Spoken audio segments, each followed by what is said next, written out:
अगर बाड़मेर लोकसभा की अगर बात की जाए तो उसके अंदर जो 8 विधानसभा सीटें हैं उसमें से एक शायद सिवाना बीजेपी जीती थी, बाकी सारी कांग्रेस जीती थी। इस बार क्या लग रहा है आपको बाड़मेर के अंदर?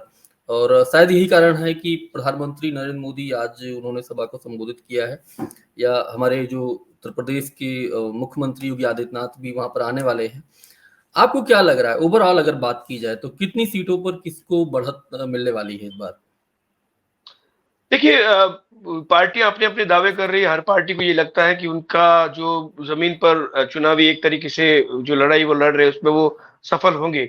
लेकिन यहाँ पर भारतीय जनता पार्टी और कांग्रेस दोनों के लिए ही ज्यादा सहूलियत वाला सफर इस बार है नहीं। आप कांग्रेस के ऊपर जाएंगे जो सत्तासीन वर्तमान में पार्टी है, तो यहाँ पर 5 साल में जो जो चीजें हुई, कुर्सी बचाने की जो जो जद्दोजहद, पायलट गुट और पायलट गुट कुर्सी छीनना चाहता था, गहलोत गुट अपनी कुर्सी बचाना चाहता था, होटलों में यहाँ पर सरकार कई महीनों तक कैद रही। तो एक तरीके से जो फूट है वो कांग्रेस पर भी हावी है। लेकिन भारतीय जनता पार्टी के लिए और ज्यादा मुश्किलें बढ़ाने वाला सफर है। यहाँ पर इस बात का जिक्र भी करना बहुत जरूरी है कि इस बार 3-3 सांसद चुनाव मैदान में है।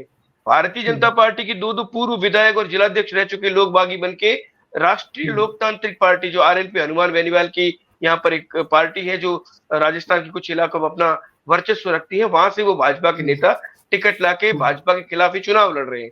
तो बागियों की जो स्थिति है, अगर मैं बाड़मेर का जहां आपने जिक्र किया विधानसभा सीटों का किया, तो यहाँ पर चौहटन की बात करेंगे। सरहदी इलाका है, रिजर्व सीट है। वहां पर इस बार पूर्व विधायक जो रहे तरुण राय कागा, वो पार्टी से बागी होकर आरएलपी से टिकट लेकर आए हैं। यहाँ पर पार्टी जीतने की उम्मीदें बांध रही थी, लेकिन अब यहाँ पर जब बागी अंतिम दिन टिकट लेकर आरएलपी क्या यहाँ चुनाव मैदान में आ गया, तो अब भाजपा को काफी यहाँ पर नुकसान मिल रहा है। पास की एक और सीट है गुड़ा मनानी। गुड़ा मनानी में पूर्व जो मुख्यमंत्री के सलाहकार थे लादूराम विष्णु, उनके पुत्र के विष्णु चुनाव लड़ रहे हैं।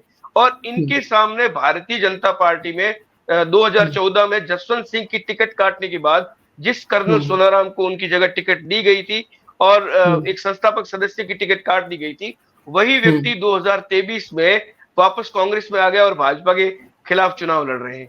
यहाँ पर बाई2 विधानसभा आती है। बाई2 विधानसभा की ये स्थिति है कि यहाँ पर राष्ट्रीय लोकतांत्रिक पार्टी, भारतीय जनता पार्टी और कांग्रेस, यहाँ पर 3 पार्टियां हैं और एक जाति, जाट कम्युनिटी का यहाँ वोट बैंक बहुत जबरदस्त है और तीनों ही कैंडिडेट जो है वो जाट कम्युनिटी से आते हैं। वर्तमान में यहाँ के विधायक है वो है हरीश चौधरी, जो पूर्व सांसद भी रह चुके हैं, पंजाब के प्रभारी भी है और राहुल गांधी की टीम से आते हैं। इसलिए साख का सवाल उनके लिए भी है कि राहुल गांधी की टीम के सदस्य को यहाँ पर विधानसभा चुनाव पार्टी कैसे जिता पाती है। तो यहाँ पर 3 ये चीजें क्लियर होगी। अब आते हैं हम पचपदरा विधानसभा में। पचपदरा में भारत की सबसे बड़ी रिफाइनरी लग रही है और यहाँ पर मोदी जी खुद कई बार आके गए हैं और यहाँ कर लोकार्पण, वहां पर शिलान्यास भी उन्होंने रिफाइनरी का किया था और अब 90% लगभग काम यहाँ पर हो चुका है और कुछ ही समय बाद यहाँ पर प्रोडक्शन भी ऑयल का शुरू हो जाएगा। तो यहाँ पर मदन प्रजापति जो है वो वर्तमान में कांग्रेस के विधायक है, जिन्होंने बालोतरा को अलग जिला बनाने के लिए 1.5 साल तक चप्पल नहीं पहने।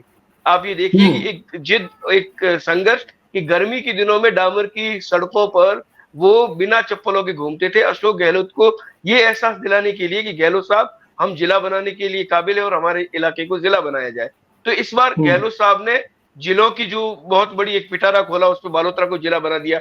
इसलिए यहाँ पर भारतीय जनता पार्टी कमजोर हो जाती है क्योंकि मदन प्रजापति ने यहाँ के इलाके को एक जिले की सौगात दी है। बाद में हम बात करेंगे सिवाना की। सिवाना में जसवंत सिंह के पुत्र मानवेंद्र सिंह, जो कर्नल मानवेंद्र सिंह है, वो पूर्व सांसद भी रह चुके हैं, पूर्व शिव के विधायक भी रहे हैं। साथ ही साथ झालावाड़ में वसुंधरा राजे के सामने चुनाव भी लड़के वहां से हारे थे, लोकसभा चुनाव भी हारे थे। लेकिन कांग्रेस पार्टी ने उनको सिवाना से भाजपा के पिछली बार एकमात्र जो जीते हुए सिवाना के विधायक थे अमीर सिंह, उनके सामने खड़ा किया है। वो तीसरी बार चुनाव लड़ रहे हैं। मानवेंद्र सिंह के लिए ये इलाका नया है, तो यहाँ पर मानवेंद्र सिंह के साथ एक सिंपैथी लोगों की जरूर ऐड हो रही है, लेकिन जीतने के लिए जो स्थिति चाहिए वो कहीं ना कहीं उससे थोड़े से अभी असमंजस में है, दूर है। तो एक इसके बाद एक बाड़मेर जिला मुख्यालय की सीट की बात करते हैं। यहाँ पर लगातार 3 बार से कांग्रेस के विधायक मेवाराम जैन बनते आ रहे हैं। मोदी लहर में भी ये ऐसी सीट थी जिसको ये कहा जाता है कि ये कांग्रेस की नजर में A+ कैटेगरी की सीट है, जो निश्चित तौर पर ये लोग जीतेंगे।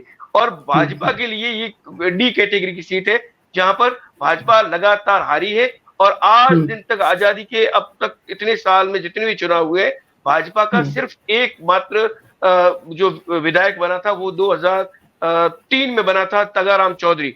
उसके पहले और उसके बाद कोई भी विधायक भाजपा का नहीं बना। और यहाँ पर बागी प्रियंका चौधरी, जो कि सत्यपाल मलिक के साथ रिश्तों के कारण उनकी टिकट कटी थी, वो बागियों के मैदान में है, तो उनके साथ एक सिंपैथी जुड़ी हुई जबरदस्त तरीके से, इसलिए भाजपा को यहाँ पर भी मुसीबतें आ रही है। सबसे अंतिम जो बाड़मेर बालोतरा की जो सीट है जिसपे अपन चर्चा कर रहे हैं, वो काफी हॉट है, वो है शिव सीट।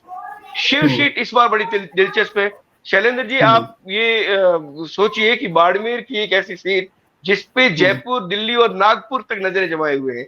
यूपी, बिहार और वहां के जो लोग बाड़मेर और राजस्थान की राजनीति में कुछ लोगों के नाम जानते हैं, वो भी इसमें इंटरेस्ट रख रहे हैं। शिव में रविंद्र सिंह भाटी, जो कि छात्र संघ के अध्यक्ष रहे जोधपुर विश्वविद्यालय में, वो निर्दलीय चुनाव लड़ रहे हैं। इन्होंने निर्दलीय चुनाव लड़ने से 7 दिन पहले ही भाजपा ज्वाइन की थी और इनको ये उम्मीद थी कि भाजपा इनको टिकट देगी। ये हो गए भाजपा से एक बागी। दूसरे जालम सिंह रावलो, जो शिव से पूर्व विधायक रहे हैं, 2 बार जिलाध्यक्ष रहे हैं, उनको टिकट नहीं मिली, वो हो गए बागी। उन्होंने आरएलपी से टिकट लाकर यहाँ पर पर्चा दाखिल किया। संघ की पृष्ठभूमि से आते हैं जो टिकट लेकर आए हैं, स्वरूप सिंह खारा, जो जिलाध्यक्ष भी है भारतीय जनता पार्टी के, वो नागपुर का वृहद हस्त है उनके ऊपर। उन पर आरएसएस, भाजपा का बहुत बड़ा एक तरीके से ये कहिए कि शाख का सवाल है कि अगर ये स्वरूप सिंह हारते हैं तो राष्ट्रीय स्वयंसेवक संघ के कार्यकर्ता की हार जो है वो भाजपा और आरएसएस पचा नहीं सकती। इसलिए यहाँ पर जबरदस्त तरीके से मेहनत भाजपा भी कर रही है। उधर 3 तो ये भाजपा के हो गए, भाजपा का एक और भाजपा के 2 बागी। अब अमीन खान, जो यहाँ के वर्तमान में विधायक है, 10वीं बार टिकट लेकर आए हैं, 5 बार विधानसभा में जा चुके हैं। उनके सामने राष्ट्रीय लोक माफ करें कांग्रेस के पूर्व जिलाध्यक्ष जो रहे हैं फतेह खान, वो बागी होके चुनाव लड़ रहे हैं। वो कह रहे हैं कि अमीन खान को आपने सीट टिकट दे दी, जबकि उनका हक था, उनका भरोसा था कि इस बार उनको टिकट मिलेगी। तो यहाँ पर शिव के अंदर बागी एक कांग्रेस में है, 2 बीजेपी में है, इसलिए यहाँ पर काफी स्थितियां डावाडोल जैसी बन रही है। नरेंद्र मोदी के आने के बाद ये उम्मीद की जा रही थी कि यहाँ पे थोड़ी सी एक उम्मीद भाजपा को लेकर बंधेगी, लेकिन ऐसा लग रहा है कि शिव पर इसका थोड़ा असर कम होता नजर आ रहा है। भारतीय जनता पार्टी के जो यहाँ पर उम्मीदवार है, उन्होंने बीते 2-3 दिन के अंदर सामाजिक स्तर पर जो कैंपेनिंग की है, इसका बहुत बड़ा फायदा उनको मिल रहा है। तो रविंद्र सिंह भाटी जो है वो हमारे यहाँ इस तरफ एक कहावत होती है कि चेला न चाटी बाबो एकलो मोटी, मतलब जो बाबा है वो अकेला ही अपना झंडा लेके निकल गया है, उसको न चेलों की जरूरत है न किसी की जरूरत है। तो रविंद्र सिंह एक बहुत बड़ा राजनीतिक तूफान यहाँ पर मचाए हुए हैं और भाजपा के लिए बड़ा सिरदर्द बने हुए हैं। और शिव सीट भाजपा के साथ की सीट है। यहाँ पर अगर भाजपा हारती है तो निश्चित तौर पर भाजपा के लिए एक बहुत बड़ा झटका होगा। इसलिए संघ भी यहाँ पर पूरी तरीके से मैनेजमेंट कर रहा है, भाजपा भी मैनेजमेंट कर रही है, और हो सकता है कि योगी आदित्यनाथ जो है वो आगामी दिनों में शिव में आकर हिंदुत्व की बात करके जाए और शायद इसका एक बहुत बड़ा फायदा यहाँ की जो पार्टी है वो उठा पाए।